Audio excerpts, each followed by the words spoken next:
really, really wanted you guys to be able to see the shirt that I'm wearing.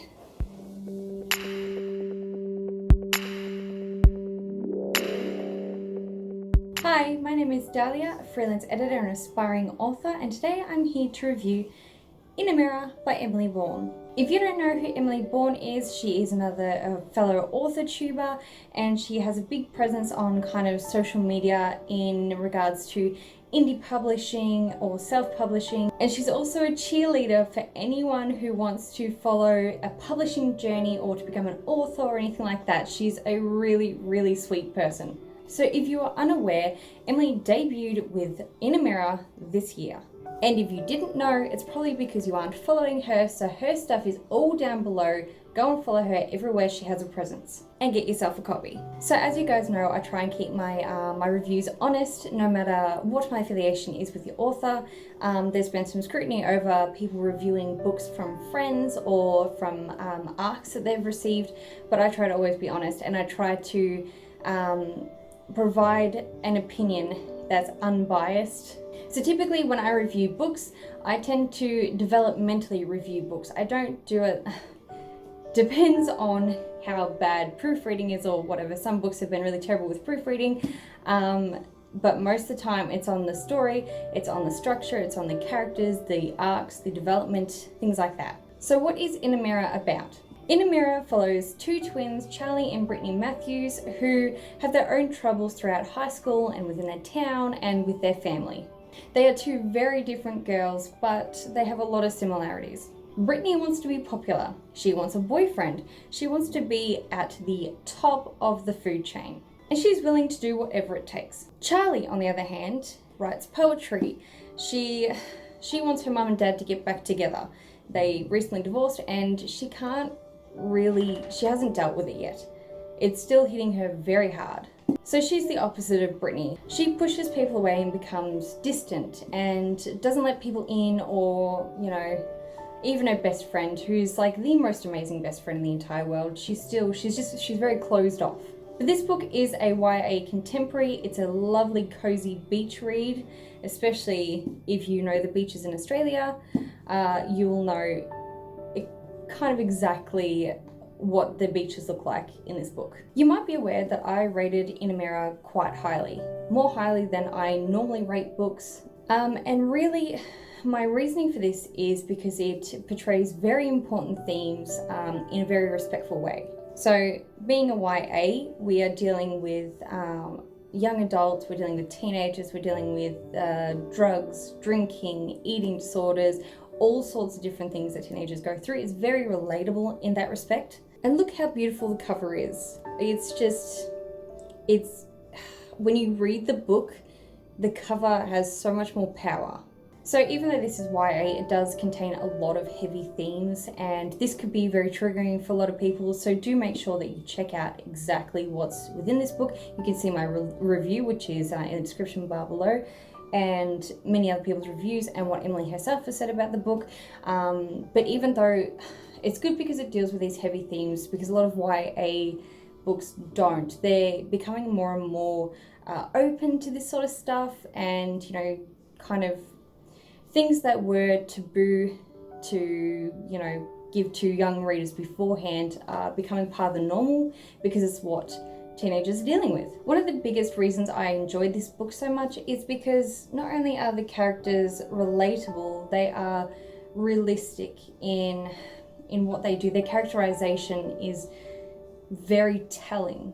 There are small sections that really allow you to get to know the character and to get inside their head and really feel what they're feeling. There's a sentence in particular, there are a lot throughout the book, but honestly, I just flipped to a random page and there's an example of exactly what I'm saying. All through the committee meeting, I beg my stomach to be still. My head grows woozy and I haven't heard a word Heather is saying. So the characterization here, after Charlie's just kind of suffered something really heartbreaking, is realistic. You know, she can't concentrate, she's having anxiety symptoms, she's stressed, very, very stressed, and things seem to be closing in on her. So in the same respect, I also love the fact that there's a lot of showing over telling. There's very little telling, realistically, apart from, you know, the important parts like describing a scene or describing a setting or something like that, which allows you to get to really know the character and feel what they're feeling, and that's really important for creating relatable characters. So while In a Mirror doesn't delve right into the setting of the scene, Emily hasn't, you know, written down every aspect, or I think one of the examples she used was she hasn't written down the table of the colours of certain tablecloths or things like that. So she hasn't written down little details, but the big details are the important part. When Charlie goes to a different school for a debate, she describes what the school looks like. And it's basic, it's brief, and really, because In a Mirror is more character-based, we don't need to see all the little details of the things around people. The big details are enough. So Emily's known for following the story circle, which was created by Dan Harmon, who was the creator of Rick and Morty. Season 4 has just come out. Well, the first half of it, we don't know when the second half is, but anyway, so if you don't know what the story circle is, Emily has videos on it, but if you want to look further into it, you can look into any of Dan Harmon's posts where he describes it, or his TV shows, because they use the same sort of circle, which it's based on the hero's journey. So Emily follows that, which creates quite a cohesive structure throughout the story. There's reactions and to the actions that have happened, and it moves along in a logical sense. So I was also quite surprised with In a Mirror, because the version that I read, I received an e-arc for a honest review, and because it was on my Kindle, it wasn't quite like when you, okay, so for example, when you look at this book, it's quite thick. Like, it's a beast of a book, but that's the way it looks, which I know that obviously with Ingram Spark, the page weight is rather nice. But it felt like such a small read. It was so quick, and even reading the physical book, it was such a quick read, because not only is also the font large enough for people with any sort of vision impairment to read. I myself have a problem with my eyesight, and I never had a problem with reading this book whatsoever. But also there are breaks in, say I'll find an example. There are text messages throughout the book, and they actually take up quite a bit of room, which also lengthens the book. So there are reasons for it being so long, and it does have a big word count as well, but at the same time, it's quick, it's enjoyable. I think that's the main reason why it's so quick. Now I'm going to move on to what I think is the most important part about this book, beyond the important themes that are discussed. That is the delightful characters. Some are delightful, some are demonic. Let's get into talking about the characters. So Charlie is my favorite because I feel like she's most like me. I was really quiet, I'm still really quiet. I tend to hide away in my room. I was the same at school. I liked getting my homework done. I was an overachiever. Pushed myself to a point where I had breakdowns.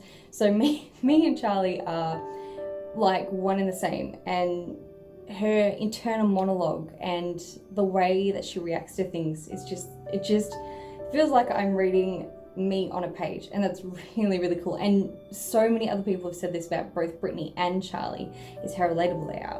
So she's a strong character, she's strong-willed, she can be emotional at times because she's really she's put a lot on her plate while she's got other things stressing her out. Brittany, on the other hand, is energetic, she's bubbly, she's a go-getter, she's immature, and you have to love her for that because she's fun, and it's fun to read her journey. It's fun to read how she gets into the popular circle, because, you know, that was something that I never wanted, but it's also interesting. I feel like she represents the people that I knew in school who wanted to be in the popular circle and who went about it the same way. Then we move on to Mia.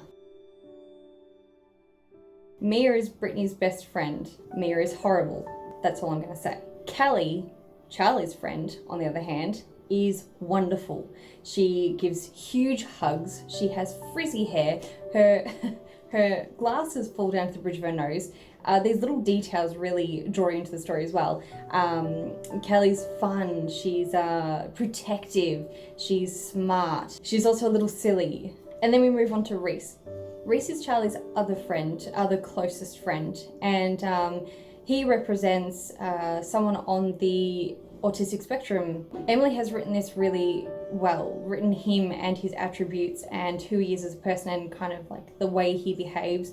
But she never says that he's autistic. It's all written throughout the book that, you know, all these symptoms displayed are symptoms of autism. He's a really important character because he creates some sort of structure, some system for the friendship. And it's really interesting to see how they all, like, their dynamic all together, Charlie, Callie, and Reese. So I suppose the important one to talk about is Travis. You might not know why he's important. I hope you haven't seen any spoilers. I hope you read the book to find out why he's important. He's a character that you're gonna hate to love and love to hate. He's not necessarily a bad person. He just does some bad things.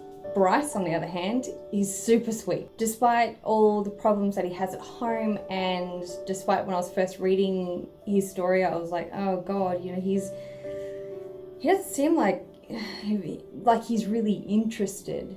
But there are many reasons for that, and the reasons are really important, and also important themes, like his mum is very, very ill and he has other family stress and other personal stresses, but still he's one of the sweetest, caring, he's just wonderful, he's just so sweet. The last characters I'm going to mention is Chloe, Kimmy, and Gigi. So Chloe is head of the popular table, the head woman of the popular table, and she is nasty. She's like the one that doles out the punishments. She, for lack of a better analogy, she's like Hitler, and the people around her are like the Nazis. That they take orders from her and they do what she tells them to do. One of these people is Kimmy. Kimmy was able to climb the ladder and get into the popular group. She was never there before, like in primary school, but somehow she got there.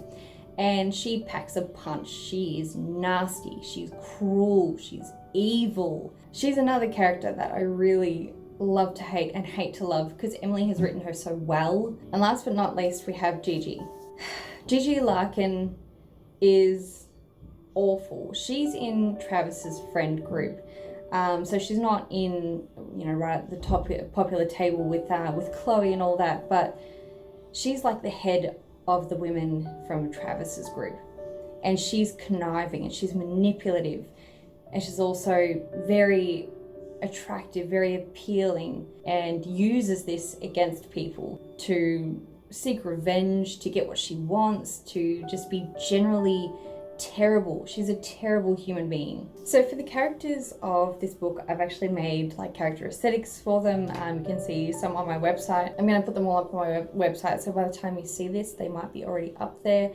If not, I will flash some on the screen. Basically, the deal with these character aesthetics is that if you hire me as a freelance editor, you get a free character aesthetic for your book, for your main character, or for a character of your choosing. You could, you know, choose a secondary character if you want to, and you get it free, you get a complimentary with your book. So that concludes this review. Thank you so much for joining me today, and I hope that if you have not got yourself a copy of In a Mirror, you head on over to Amazon today and grab yourself a copy. I believe it's still free with Kindle Unlimited, so if you don't know this is for you, then hop on over to Amazon and get it for free. Remember that once you finish with this video, go down to the description bar and go and follow Emily, go and check out her videos on her channel, and go and see her website, and get prepared for her books in the future.